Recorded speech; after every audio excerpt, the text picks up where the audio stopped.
Good evening, I'm Amna Nawaz. And I'm Jeff Bennett. On the NewsHour tonight, lawmakers approve funding for most of the Department of Homeland Security, ending the longest government shutdown in U.S. history. Oil prices rise even further as President Trump weighs options to end the Iran war and reopen the Strait of Hormuz. An immigration judge fired by the Justice Department gives an inside look at asylum cases that the Trump administration has ground to a halt. When I went back to that village and saw the grave of the brother who was killed in the attack and the scars on the father's face, I knew what I had done that day in July in the courtroom was correct. And gold medal skier Lindsay Vonn opens up about her devastating crash at the Olympics, her recovery, and the chances of yet another comeback. I, of course, don't want to end my career on that run at the Olympics, but I'm also, a realistic person.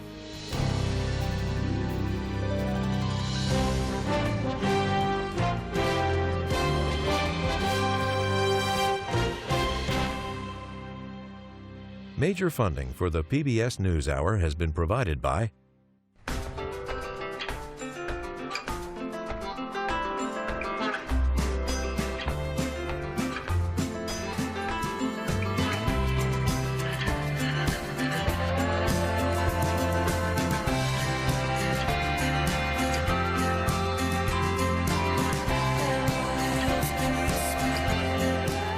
moving our economy for 160 years. BNSF, the engine that connects us.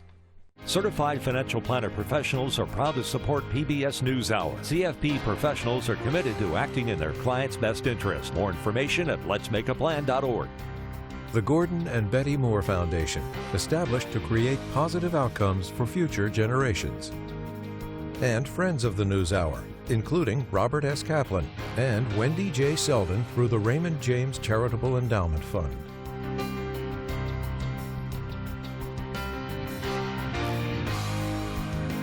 And with the ongoing support of these individuals and institutions.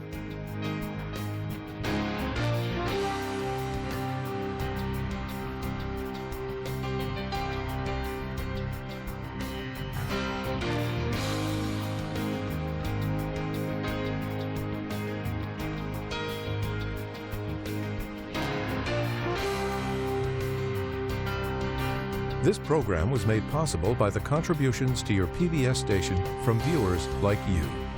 Thank you. Welcome to the NewsHour. The longest shutdown of a government agency in history has ended with President Trump today signing a House-passed bill to fund most of the Homeland Security Department. The administration had warned that money to pay thousands of federal security workers would run out after today without new funding. Congressional correspondent Lisa Desjardins back with us here after spending the day reporting at the Capitol. So, Lisa, what finally changed to end this shutdown? It was a matter of who changed, and that was House Republicans. As we were coming into today, there was pressure from President Trump and from House Republican leaders themselves on some of their voters, and suddenly a rainbow appeared, Amna, as it does. Here's exactly what happened. The Senate had passed weeks ago repeatedly a DHS funding bill. That bill funds most of DHS except for ICE and Border Patrol. House Republicans wanted more of a guarantee that ICE would eventually be funded, and that process has now started. The ICE funding was, in fact, a real issue for the GOP, but so were internal divisions over how exactly to do this. And, after all the drama, I want to peel away the curtain a little bit, and I want to show people the actual vote to fund DHS today. It was an absurdly easy one. Listen. The question is, will the House suspend the rules and recede from the House amendment to the Senate amendment and concur in the Senate amendment? All those in favor say aye. Those opposed say no. In the opinion of the chair, 2/3 being in the affirmative, the rules are suspended. Very easy. Why did it take months? There was a real challenge for Speaker Johnson. This was one of his toughest weeks yet, and he spoke to reporters today. The equations that we solved on legislation this week were virtually impossible. Many of you said it couldn't be done. But we got it done because ultimately we just used patience and, frankly, prayer. I don't know anyone who said that exactly, but it certainly was a hard task. He has a historically small margin, absolutely. One other thing, Democrats, they triggered this shutdown initially over ICE conduct. They got a lot of attention on that. but there were no official changes at this point to ICE conduct. But for DHS employees, a massive welcome. Their pay should start flowing and work should resume as normal in the next few days. There is another self-created deadline looming, that they're dealing with on FISA authority as the Foreign Intelligence Surveillance Act expires at midnight. What's the latest? More rainbows. Actually, just not long ago, the House also passed a short-term extension for FISA. This started in the Senate. The Senate passed around lunchtime today a 45-day extension, daring the House essentially to block it. This important foreign surveillance powers where the U.S. can get wiretaps on foreign actors. There are warrant concerns. So this 45-day sort of punt buys time for reformers to negotiate over their issues. So that problem now solved for the time. But I want to raise something else that happened in a blink and you might miss it vote. The Senate also today very quickly passed a rule so that senators themselves can no longer vote on no longer bet on places like Polymarket, none of these sort of prediction markets, and we expect the House to do the same. Meanwhile, President Trump withdrew his, some say, controversial pick to be Surgeon General. That's Casey Means. What can you tell us about that? Quite a lot of news today. Means is someone who's known well within Secretary Kennedy's MAHA movement. She has a massive social media following. Often she says we rely too much on pills and doctors, and we need to change our health and lifestyle, our diet, those kinds of things. But there were a lot of questions about her during her confirmation hearing with senators, some about her experience. She does not have a current medical doctor's license, for example, but also about how she answered questions on vaccines. So her supporters say she's been triggered targeted unfairly, but she doesn't have the votes to get out of committee, and that just is a matter of fact. So the president is pulling her nomination. Instead, who is he nominating? This is Dr. Nicole Saphier. She is the director of the Breast Imaging Center at Sloan Kettering Monmouth. You may recognize her because she's frequently been a medical contributor at Fox News. We do not know a lot about her sort of larger health viewpoints, but no doubt we will as her nomination moves forward. All right, Lisa Desjardins kicking off our coverage tonight. Lisa, thank you. You're welcome.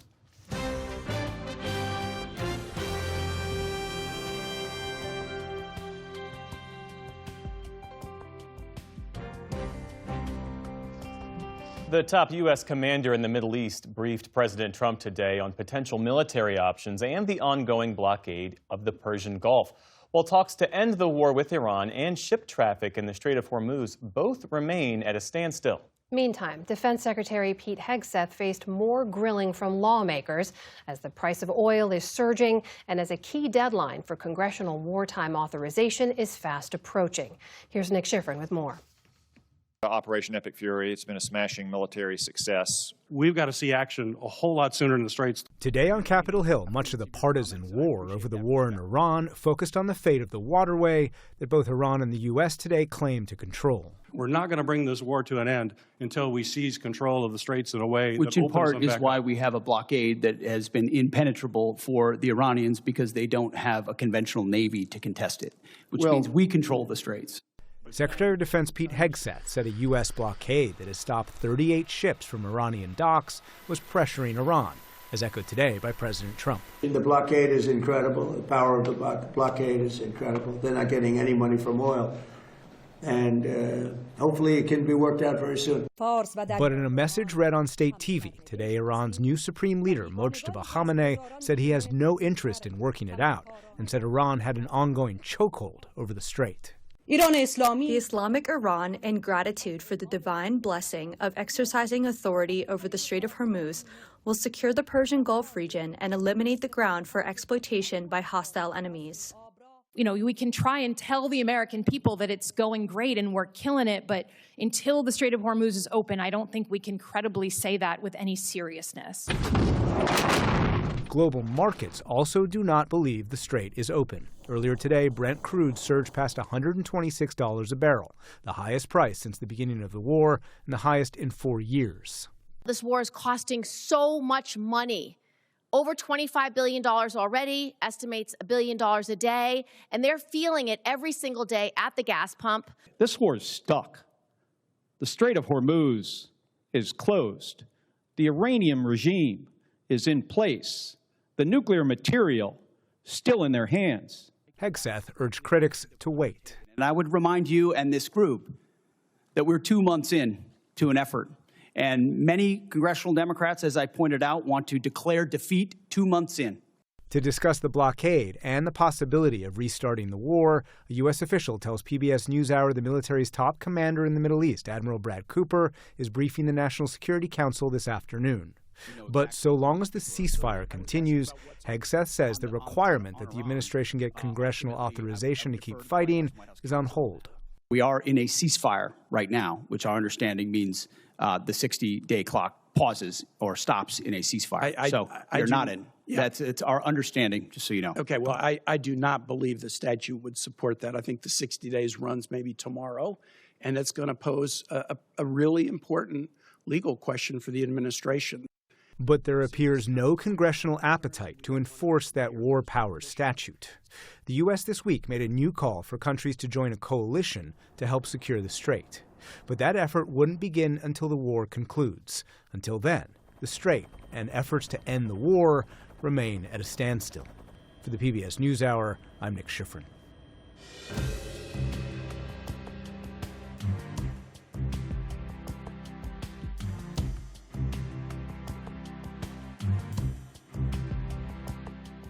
In the day's other headlines, Maine Governor Janet Mills dropped her Senate bid in a race seen as a litmus test for which candidates can best help the Democrats in this year's midterms. The two-term governor said that while she was eager to carry on the campaign, she simply does not have the financial resources to do so. That leaves oyster farmer and political newcomer Graham Plattner with a clear path to the Democratic nomination. He's vowed to work with Mills in unseating the Republican incumbent. We need to beat Susan Collins. That's what this project has been about since the beginning.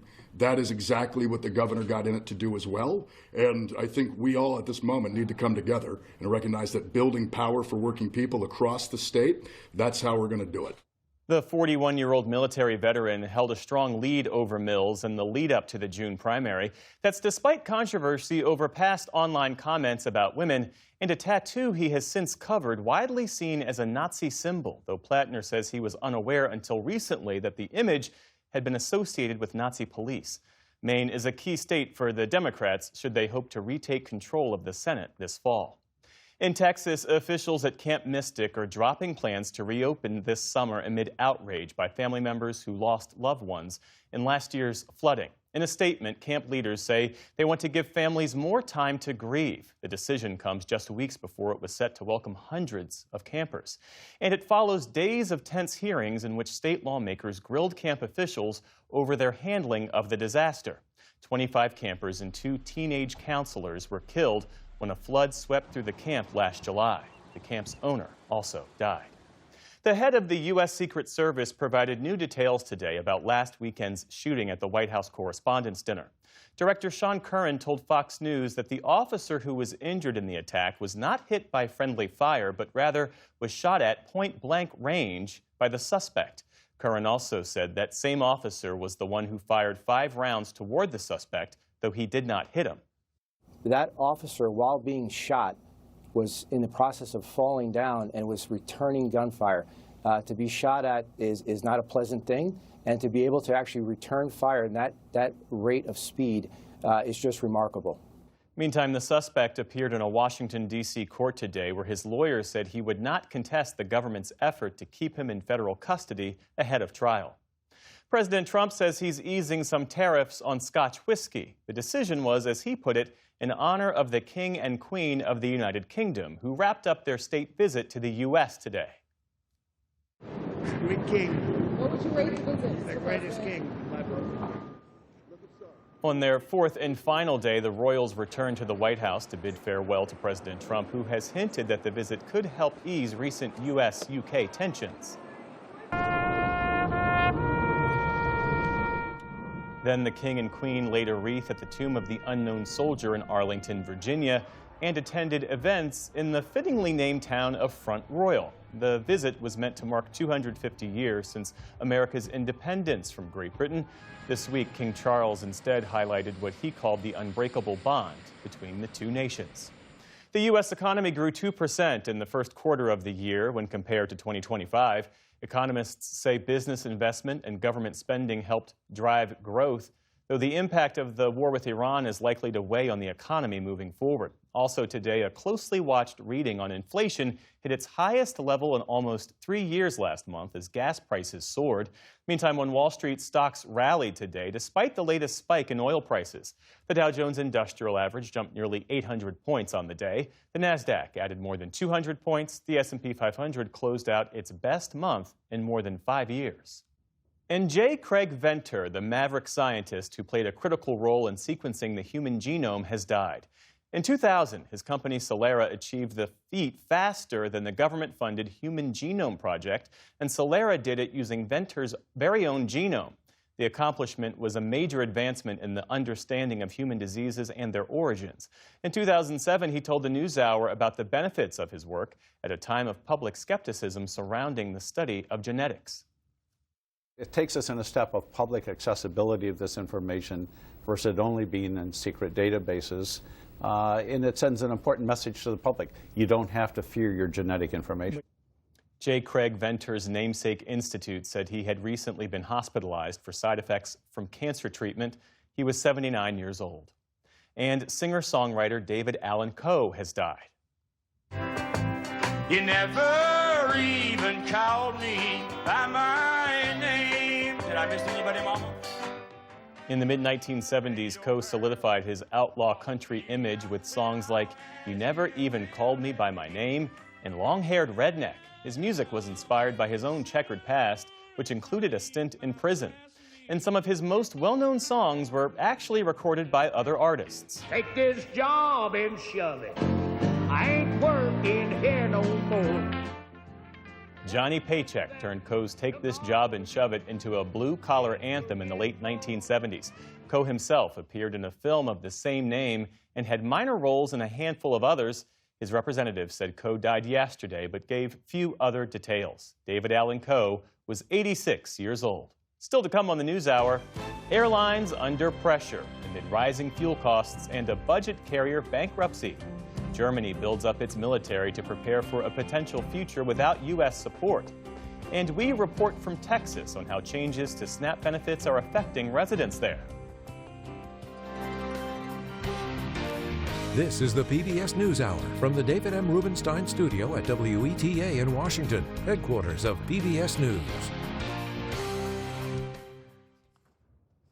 The war with Iran is driving energy costs to levels not seen in years, and that surge is now rippling through global air travel.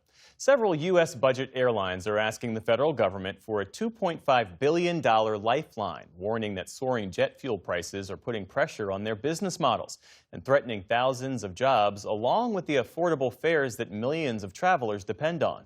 The appeal comes as Spirit Airlines faces a potential bankruptcy and is negotiating separately for a $500 million government bailout, one that could leave the Trump administration with a significant ownership stake. We're joined now by David Shepardson, aviation, transportation, and technology correspondent at Reuters. Thanks for being here. Thanks, Jeff. So as we mentioned, these low-cost carriers are asking for $2.5 billion, a bailout. What does that really signal about the health of the sector? Is this just about the cost of fuel, or is this an issue about the deeper business model, deeper problems? I really do think it's about the fuel, right? So as you mentioned, jet fuel prices have doubled. Everybody is suffering, not just the budget guys, but the mainline carriers, American, Delta, United, Southwest. They're all struggling. They're all being forced to raise prices, raise baggage fees, and deal with this. But the budget guys are in a tougher spot, in part because they've got less room to raise prices. Their consumers are much more price sensitive, so it's harder to raise fares and keep those planes filled. And they're also asking Congress to waive the fuel taxes, the surcharge that you pay on your airline ticket. So between that and the $200 billion, it's a big ask. And right now, it doesn't appear Congress, the administration, are going to do it now. But depending how long these fuel prices go on, if we see some of these budget guys get in trouble or file for bankruptcy, then I do think Congress might take a more realistic look. How unusual is a request like this? The airlines got a $25 billion bailout back in 2020. Of course, it was a once-in-a-generation pandemic. We hope once-in-a-generation. I mean, how does this compare? So I do think the rationale is somewhat similar, although you're right, the COVID pandemic was much different, right? Because demand fell 90% overnight, and They actually got 3 rounds of bailouts, and they got $54 billion in funding in 2020, 2021. So the structure that the budget guys are talking about is similar in that the government would get warrants in exchange for that money that they could exchange for stock. Because remember, in the COVID bailout, those warrants were basically worthless on the day that they gave them the bailouts, and then the government got the appreciation. So the government only got $500–600 million in exchange for a very large bailout. So I do think it's similar. Obviously, things are not nearly as bad, but it really depends how long this goes on. And Spirit Airlines is asking for a $500 million lifeline. If that funding falls through, what options remain?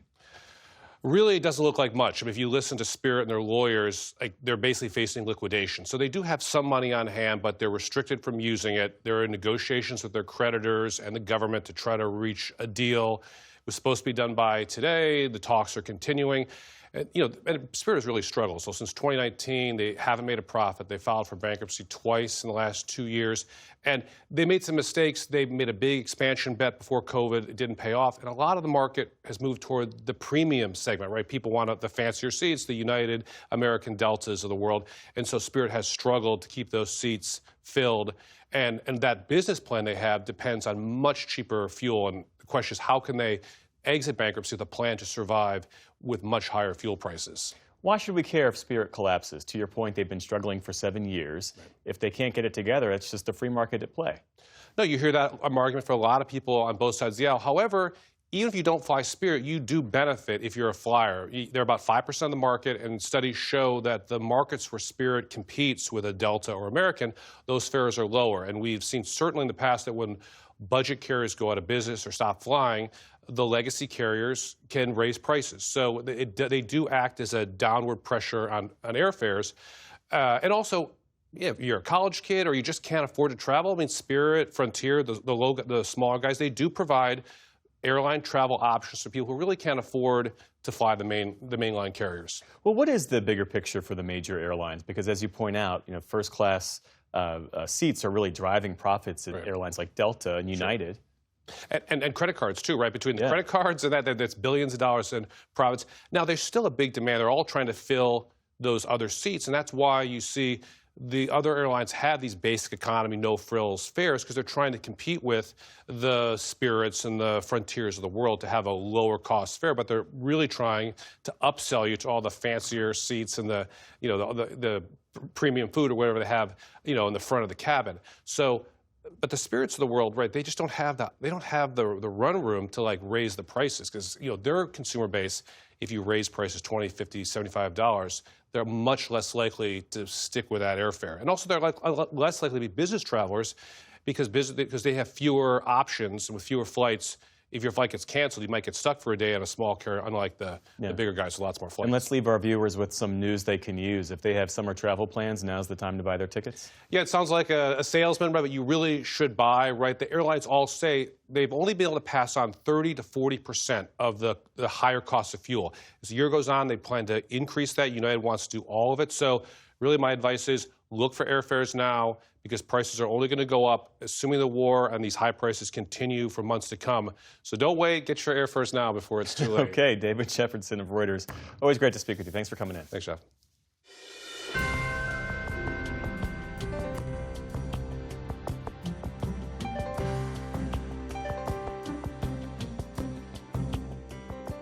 President Trump has ramped up his criticism of Germany's leader after Chancellor Friedrich Merz said the United States had been humiliated by Iran.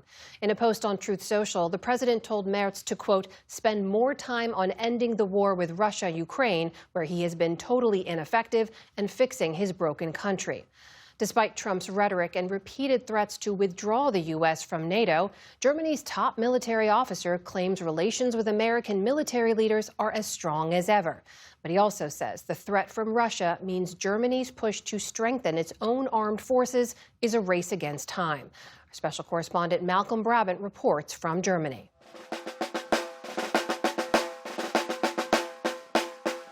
In Marienburg, in former East Germany near the Czech border, the country's newest recruits perform a last-minute drill before their passing out parade. For some, the army offered a path out of unemployment. Others were motivated by Ukraine's resistance against Russia. For security reasons, they only gave their first names. My personal view is that I owe a lot to this country. For education, the health system, and I would call myself a patriot. Of course, I think I'm a little bit concerned, but I'm not really afraid that Russia will attack us or a war will break out, because I think it's more like a warning or a wake-up call for us. Marching alongside Marienburg's town band, the 371st Mechanized Infantry Battalion will become the tip of NATO's defensive spear. They can expect to be deployed to Lithuania to strengthen the alliance's eastern flank. If the German government gets its way, passing out parades are going to be a far more frequent occurrence. The German Chancellor, Friedrich Merz, has said he'll do whatever it takes to make sure that Germany is war-ready by 2029. He's boosted defense spending to make sure that by the end of the decade, Germany will have the strongest military force in Europe. This footage from the Bundeswehr, or Federal Armed Forces, shows mechanized infantry training to defend the West against Russian aggression. How dangerous would you say this particular period is? I'm now in the military since 42 years, and I must say I've never experienced such a dangerous situation like we are having it at the moment. The clock is ticking. General Carsten Breuer is Germany's most senior military officer, in charge of the Bundeswehr, comprising the Army, Navy and Air Force. Russia is rebuilding their forces. We see that the Russian personnel, military personnel, is going up to 1.6 million soldiers. So what we see is a restructuring of the Russian military, and it's all directing against the West. Increasing the pace of Germany's rearmament has become more urgent after President Trump reiterated his dismay over America's NATO allies' refusal to join the war against Iran. We spend hundreds of billions of dollars a year on NATO, hundreds of protecting them. And we would have always been there for them, but now based on their actions, I guess we don't have to be, do we? While Germany's relationship with the White House may be turbulent, according to General Breuer, connections with his American counterparts are secure. Are there any breaks in military relations? Definitely not. They are as good as in former times. It's totally clear, and we also understand that we have to take over more responsibility for our own security. Germany's rearmament alarms the nation's teenagers. 18-year-old males are now required to declare whether they're willing to serve. Fears that compulsory conscription will follow are driving widespread school strikes and marches. I don't want to fight in a war for Germany. I don't want to die for Germany. I don't want to kill for Germany. The anti-war rhetoric of author and podcaster Ole Nymøen has turned him into a national figurehead.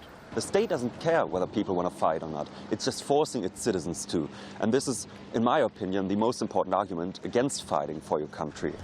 Stroll through the German capital and it's easy to find evidence of the decisive 1945 battle between victorious Soviet troops and Berlin's defeated defenders. Pillars on Museum Island are pockmarked with bullet holes. As it atoned for its Nazi past, Germany has projected a peaceful posture. Now the Bundeswehr is having to counter deep-rooted skepticism about its purpose. The job of Captain Mike Siebert is to convince young people that the army is an essential pillar of Germany's democracy. He's taking a class on a tour of Parliament. As youth information officer, our job is political education in terms of security policy. And we are institutionally prohibited from any kind of recruitment. So if we get invited for a teacher and they're requesting a study script, for example, it's good that the students get a chance to see that democracy is not abstract. Opinion polls have consistently shown that most young Germans oppose conscription and are unwilling to fight. A contrast was provided by this predominantly middle-aged audience at a debate about choosing freedom, who were asked to stand if they take up arms to defend Germany. So, will the military reach the required numbers to counter the Russian threat? Sönke Neisel is a military historian. There are definitely enough young German males who want to defend Germany, it's about 12%. And you could argue, well, this is not enough. But we don't need any size of an army of millions of soldiers. We are aiming for 260,000 and possibly unofficially up to 300,000. But this is enough. In common with other nations which have donated equipment and ammunition to Ukraine, Germany's stocks are severely depleted. Lieutenant Colonel Marcel Bonert represents the German Armed Forces Association. So ammunition is one of our biggest challenges, so we need much more. Our industry builds up capacities currently, so they will produce a lot more. But we are only able, I guess, to defend Europe with our partners. So only munitions of Germany will not be enough to really defend us. As Russia triples its defence spending, drone warfare is one area of Germany's military-industrial complex that needs rapid growth. Stark, a small startup, has won a $300 million contract for its loitering suicide drone that's been tested on the front lines in Ukraine. Senior Vice President Josef Kranavetsvogel shows off the warhead that can take out a tank. It's highly effective. It can destroy up to 800 millimeters of armored steel. It's battle-proven from beginning on, I would say, because we get quite a lot of feedback from soldiers that use our systems from the front line. It is essential that you scale up your production right now, and it can't be done within some minutes or seconds. So it needs some time to ramp up production and to set up production sites, and we are on it to do this right now. Germany's race to build its stockpile of weapons and ammunition is predicated on the fear that in the not-too-distant future, an emboldened Russia may test NATO's strength by attacking one of the former Soviet Baltic states. Is it a threatening situation at the moment? Is it a dangerous situation at the moment? Yes, it is. Are we going into the war? No, we don't. Because we have understood this. We are preparing to defend ourselves, and therefore deterrence is key. Deterrence is coming back. Deterrence for NATO, deterrence for European countries. And if you have this deterrence, this is your insurance. In Marienburg, the young grenadiers swore to faithfully serve the Federal Republic and to bravely defend the rights and freedom of the German people. It's important for me to stand up for my country, because this country gives you so many possibilities, so many freedoms. Brave words on such a big day, but their families are hoping that the vow of their sons and daughters won't be put to the test. For the PBS News Hour, I'm Malcolm Brabant in Marienburg.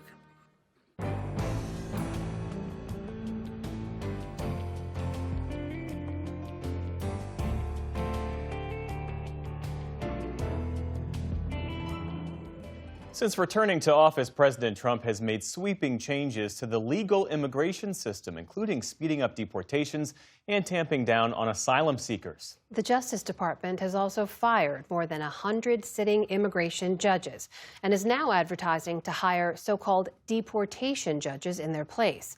Ali Rogan recently spoke with one of the fired judges. Jeremiah Johnson served as an immigration judge in San Francisco for 8 years. He was appointed during President Trump's first term. In November, he was fired. Johnson also serves as the executive vice president of the National Association of Immigration Judges, and since his firing, he's been traveling south of the U.S. border to understand the implications of his and other judges' decisions. Judge Johnson, thank you so much for joining me. President Trump has pursued an aggressive agenda of deportations and detentions since taking office. How did that political agenda impact the work that you and your colleagues were doing in the courts? What you saw were judges were given little time to make those important decisions. You saw an increase in cases. You saw pressure to decide cases, dockets ballooned. So it didn't allow judges the opportunity to take the time to consider the evidence and get everything right. For example, before July of the past year, I was hearing 3 individual cases a day. That included testimony, reading through evidence submitted, and making a decision. In July, I was 3 additional detained docket cases were added to my docket, so I was hearing 6 cases a day. The stakes couldn't be higher. These were people that were fleeing their countries, claiming that they would be murdered, killed, raped, harmed in their home countries. So you had to spend the time to make sure you got it right. How were you fired, and were you given any reason? I was given no reason. It was an afternoon. I had heard my afternoon case on the bench, and I learned that other judges in San Francisco had been fired. I then went to my chambers and logged on and saw an email with the subject line termination, and before I could even print that letter, I was shut out of the computer and escorted out of the building. President Trump has tried to block all asylum seekers from applying at the border. He's been blocked several times by the courts, but do you think he's ultimately going to succeed? And what would be the implications if he were to succeed? Well, I don't know if he will ultimately succeed, but the law does allow for people who are in the United States to apply for asylum in the United States. You know, what I worry about is that the access to this important protection is being limited. And that's being limited in a number of ways, not just by the inability to apply for asylum, but those who are also here in the United States who have applied to have their cases terminated or pre-terminated or denied without a full hearing on their asylum application.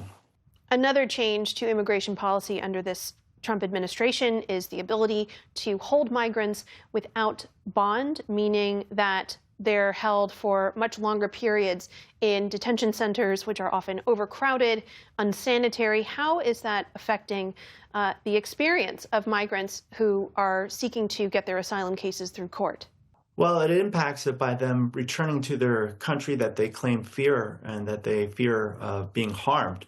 The impacts on them are tremendous. I do recall an instance where a woman had entered the United States legally. She had applied for admission into the United States. She had been held in detention for over 8 months, and by the time she got to my individual hearing docket, she requested to be returned to her home country. She no longer could bear the harm that she experienced in detention facilities, and so that case had to be dismissed and terminated, and she returned to her home country despite having a viable application for asylum. We talk a lot about how the asylum process works on this side of the border. Since you've been fired, you've been spending time traveling to the other side of the border to understand the implications of your and your colleagues' decisions. You recently got back from a trip. What have those travels been like? They've been very eye-opening and very enriching experience. For many years, people have traveled all over the world to get to my courtroom in San Francisco and tell me stories about the harm they suffered and why they came to the United States. It was an opportunity for me to retrace those steps and go on the same path and meet those, not the same individuals, but other people who are fleeing their country or migrants or asylum seekers and see them in a different context. The last day we were talking about before I was fired, the case I heard was a family of 4 indigenous Guatemalan, and I had granted that case. And you hear a lot about asylum cases not being real, or there's talk in the administration about the eligibility requirements, but when I went back to that village and saw the grave of the brother who was killed in the attack and the scars on the father's face, I knew what I had done that day in July in the courtroom was correct. Judge Jeremiah Johnson, thank you so much for sharing your views. Thank you very much for having me.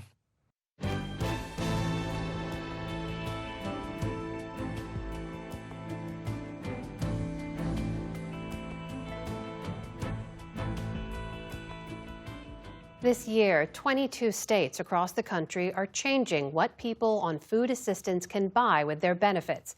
The new rules are meant to cut out sugary foods and drinks, a central focus of the Make America Healthy Again movement. But advocates fear they could cut down on what food is available for those in need. Stephanie Sy traveled to Texas, which just introduced its ban, to learn how these new cuts will affect businesses and families. At this modest house in Garland, Texas, a line stretches out the door and down the sidewalk. Hi, how are you? Every weekday, Good Samaritans of Garland welcomes around 300 families to its food pantry. Food is what brings them in, because that's the first thing you think of. Hunger is what takes over your mind and your body. Sarah Kennefick is the pantry's executive director. She says many here depend on the federal government's Supplemental Nutrition Assistance Program, or SNAP, to buy groceries. But it's not enough, so they come here. In Texas, the average SNAP recipient receives $6 per day. I mean, you just look at our economy. Things are costing more money, but the other things are not changing. The amount of money we make, our minimum wage, our SNAP benefits, all of those things are not changing. And as of this month, SNAP benefits in the Lone Star State can no longer be used for sweetened drinks like soda or items defined as candy. Allowing states to introduce these types of bans is a pillar of Health Secretary Robert F. Kennedy Jr.'s Make America Healthy Again agenda. We're not giving our children good food. Taxpayer dollars should not be funding these injuries to our children. And we pay for it twice. We pay for it through the SNAP program, and we pay for it later on with diabetes and obesity. 21 other states are rolling out similar restrictions, but in some places, implementation has been rocky. In Texas, some of those who receive SNAP say the guidelines are confusing. For example, one SNAP benefit recipient we spoke to likes to buy energy drinks for her kids when they play sports. But with 17 added grams of sugar, that mom can no longer buy this with her SNAP benefits. The state's definition of candy has also raised some eyebrows. It includes chocolate, but also gum and yogurt-covered nuts and raisins. I've seen reports from acquaintances that I tried to check out, my entire transaction was declined, and I had to figure out what was not covered. So what does that mean for somebody at the checkout counter? It is downright embarrassing. If they don't have the cash to cover, because I've been that person, what do you put back? How do you know what to put back? Garland mom, Brittany Quick, visits Good Samaritans every other week. She used SNAP for years to help feed her family of 4. She says the changes might restrict a family's options for things like special occasions. I reminded people like, hey, this ban's going into effect. If you're using your SNAP benefits to help pay for your kid's Easter basket, make sure you go ahead and purchase it before the 30th. So I know a lot of friends were like, oh, I didn't even think of that. There are other things she says regulators may not have thought about. My kid says he has an upset stomach. I go buy Sprite or ginger ale. Whatever it is that gets fluids in him to stay in him. I feel that they are so detrimental to your health. Stacey Ellis, a registered dietitian and nutritionist, agrees with the ban, especially on soda. When you're consuming it, it's going straight into your bloodstream. It's causing your blood sugar to spike. Your body doesn't like your blood sugar spiking. And so it's going to take it and turn it into triglycerides. And so if you do that day after day, that's going to further increase your risk of heart disease. And then you'll have what we call prediabetes and eventually diabetes. It's a chronic condition, so it slowly starts to deteriorate your body. Diet-related chronic diseases are the leading cause of death in the U.S. Obesity and diabetes alone cost the healthcare system an estimated $586 billion a year. When it comes to the government's role in what we eat, what do you think that should be? I understand people's concern with not allowing people access to certain foods. We do have the freedom to consume whatever we like, but I do think the government has a role in educating the population of what we should and should not eat. So the patient in room 102. Leslie Redden is a family nurse practitioner in South Dallas, a predominantly black neighborhood where at 68 years, life expectancy is more than 10 years less than the national average. We're seeing a significant amount of prediabetes actually in our younger population these days. How young? I would say my youngest is probably 9 right now. That is in the pre-diabetic range that I'm personally caring for. And then we see a significant increase in cholesterol levels as well. But she says for many of her patients, sugary snacks and drinks aren't a preference. Instead, they may be one of the few ways to get calories for the day. I don't believe we actually even have a commercial grocery store in this zip code, so like a chain grocery store. Reducing sugary drinks, reducing candy, from an outsider's perspective, seems like a good idea. I mean, it's actually the ideal. You know, I would love for all of my patients to be walking into the store that's across the street that's available to them with their parents and saying, hey, you know, like, what can I buy with my benefits today? And that's going to be, you know, fresh fruits and fresh vegetables, but that's not what we have. That's not what they have access to by reducing the unhealthy foods. It just reduces the amount of food that they can purchase. What they do have access to, convenience stores. A lot of small businesses like ours aren't going to have like grocery aisles like lettuce and produce and all of that stuff. Andy Torres says the restrictions have hit his customers and are unclear. I think it'd be better if they had like an exact list, because there's kind of like a gray area of what you can and can't sell that's not really specified. It will also affect his bottom line. An analysis by the National Grocers Association shows the cost to convenience stores to cover changes and ensure compliance with the new restrictions could total $1 billion. And I get to see the progress. Nutritionist Stacey Ellis is optimistic about the health outcomes that may result. I do feel that the message that the government gives plays a huge role in what its citizens will consume. I really think that we will see some improvements. But Brittany Quick says the new restrictions won't make her drink less soda. And for many busy working parents, convenience is driving their choices. The ability to walk by the freezer, grab something, and go out and hand it to my child in the car, say, eat this on the way, because I was so busy I forgot to make time to make a meal. That's the war that goes on in any parent's head. For parents with few options to put food on the table, Quick says the SNAP restrictions are just one extra burden to carry.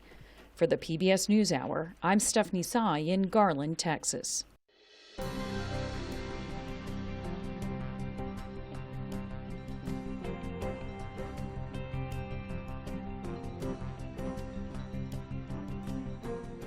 When she retired in 2019, Lindsay Vonn was already considered one of the greatest U.S. skiers of all time.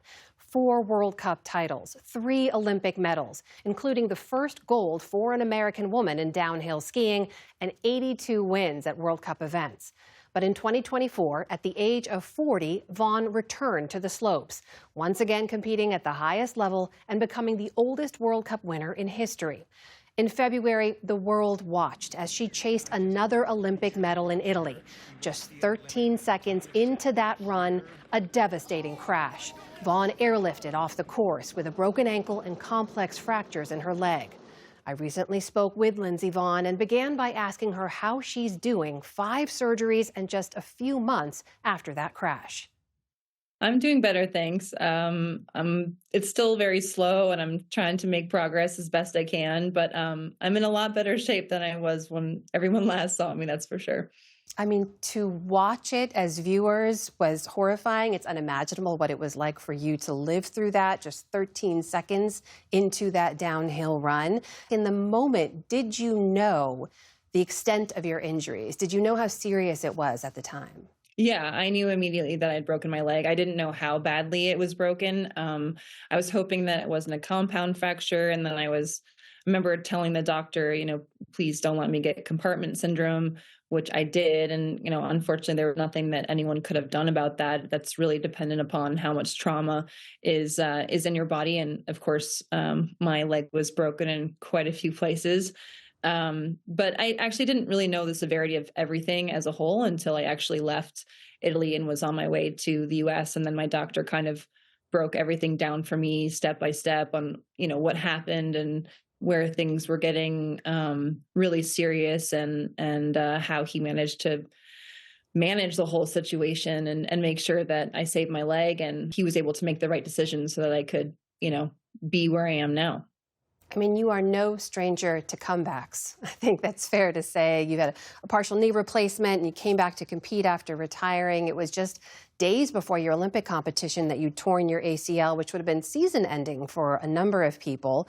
Is it resilience? Is it stubbornness? Is it determination? Like, what is it in you that you tell yourself that keeps you going in those moments? It's probably everything that you mentioned. I'm definitely a person that if I set my mind to something, I will work as hard as it takes to get to where I want to go. I think if I think my body responded really well to tearing my ACL. There was really not a lot of other damage, relatively speaking, and with the amount of time I had to do rehab, which, I spent 12 hours a day for those 5 or 6 days leading up to the games, purely doing rehab and getting my knee ready to be able to compete again. But that's my determination. And also I just wasn't going to quit. I was determined to be in these Olympics, and I didn't want to give up until I knew that was the only way forward. And to be honest, I made a smart decision. I didn't just whimsically decide to race in the Olympics. I made sure that I consulted my doctor and my coaches and my PTs. Everyone agreed that I was safe enough to race. So if I hadn't have worked as hard as I did, I wouldn't have been able to do it. But I also had the support of everyone around me, and it was a difficult decision. But I still got third in the downhill training run, so I knew physically, I was in a good spot leading up to those games. Even after all of those injuries, I see you've been posting updates online, sharing your recovery and your progress with all your fans who are following along. Physically, what are you able to do and not do just yet? Well, I'm on crutches now. I've worked my way off of the wheelchair, but I still can't go long distances. So, when I was traveling here to New York, I still needed help. I was in a wheelchair for that. But I'm actually supposed to be trying to work my way off of crutches here soon. Again, it'll be really short distances, but I'll be 10 weeks out as of Monday. So, slowly but surely I'm getting there. I'm still unable to do, any sort of weight training. My rehab exercises are pretty limited for me anyways.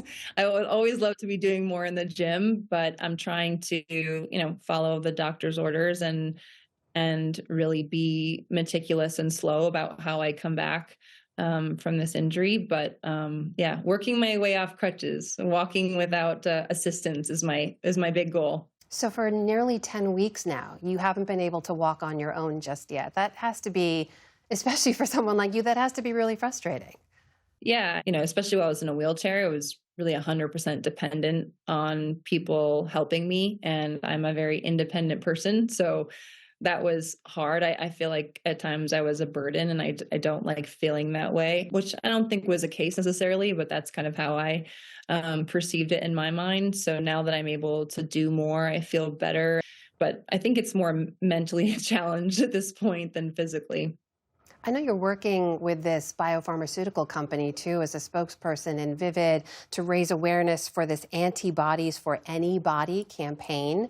Why is that? Is that antibody therapy something that's been a part of your recovery? As an athlete, of course, I always want to take care of myself. And I've, been really cautious about getting sick my whole career. Even if I look back to Vancouver, when I was flying over from Europe, I was wearing a mask and gloves, which everyone thought I was crazy, but, I just couldn't afford to get sick. And I think also as an athlete, we assume that we have all the information, but it's actually really hard to know what's true and what's not, and what's actually important for you and not. And so this campaign, antibodiesforanybody.com, is an amazing way to educate everyone on what antibodies do for you. They fight against germs and toxins. It just helps you kind of understand the choices that you make in your daily life that affect your health and your immune system, and just gives you more information. So you've been out recently talking about your recovery, talking about your plans ahead as well. And you recently said you had not ruled out returning to the Olympics in 2030. You said, I would only do it if I could be as fast, but we'll see. Really? We'll see? You could be back on the slopes?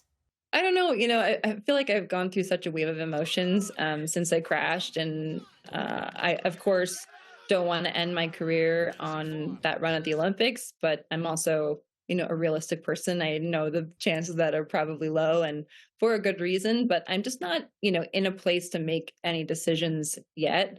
I feel like I need to get healthy first, and then I can really assess my life and where I am. I was retired for 6 years and I had an amazing life. And in a lot of ways, I'm so excited to get back to it. But I know that if I'm physically healthy, I could still be competitive in ski racing if I wanted to. So it just depends on, where I am. And I don't know where I'll be even next week, let alone in a year. So it'll just take some time, but I'm sure when I make the decision, I'll let you guys know. Well, we'll be watching and waiting for what comes next. Lindsay Vonn, we're wishing you a full recovery. Thank you so much for making the time. A pleasure to speak with you. Thank you. I appreciate it. And there's a lot more online, including a lightning round Q&A with Lindsay Vonn. That's at pbs.org/newshour. And join us again back here tomorrow night for the analysis of this week's news with David Brooks and Jonathan Capehart. And that is the NewsHour for tonight. I'm Amna Nawaz. And I'm Jeff Bennett. For all of us here at the NewsHour, thanks for spending part of your evening with us. Major funding for the PBS NewsHour has been provided by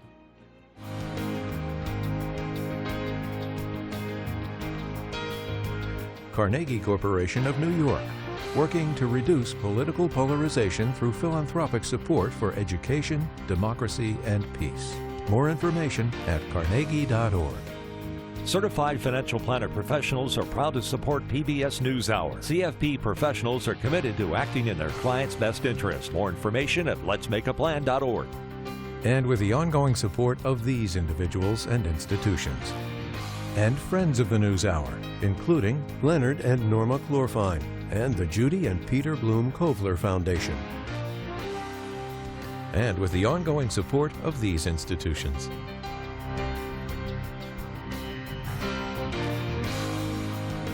And friends of the NewsHour.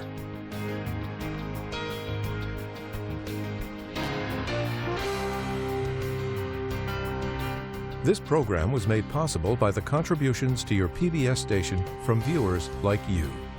Thank you.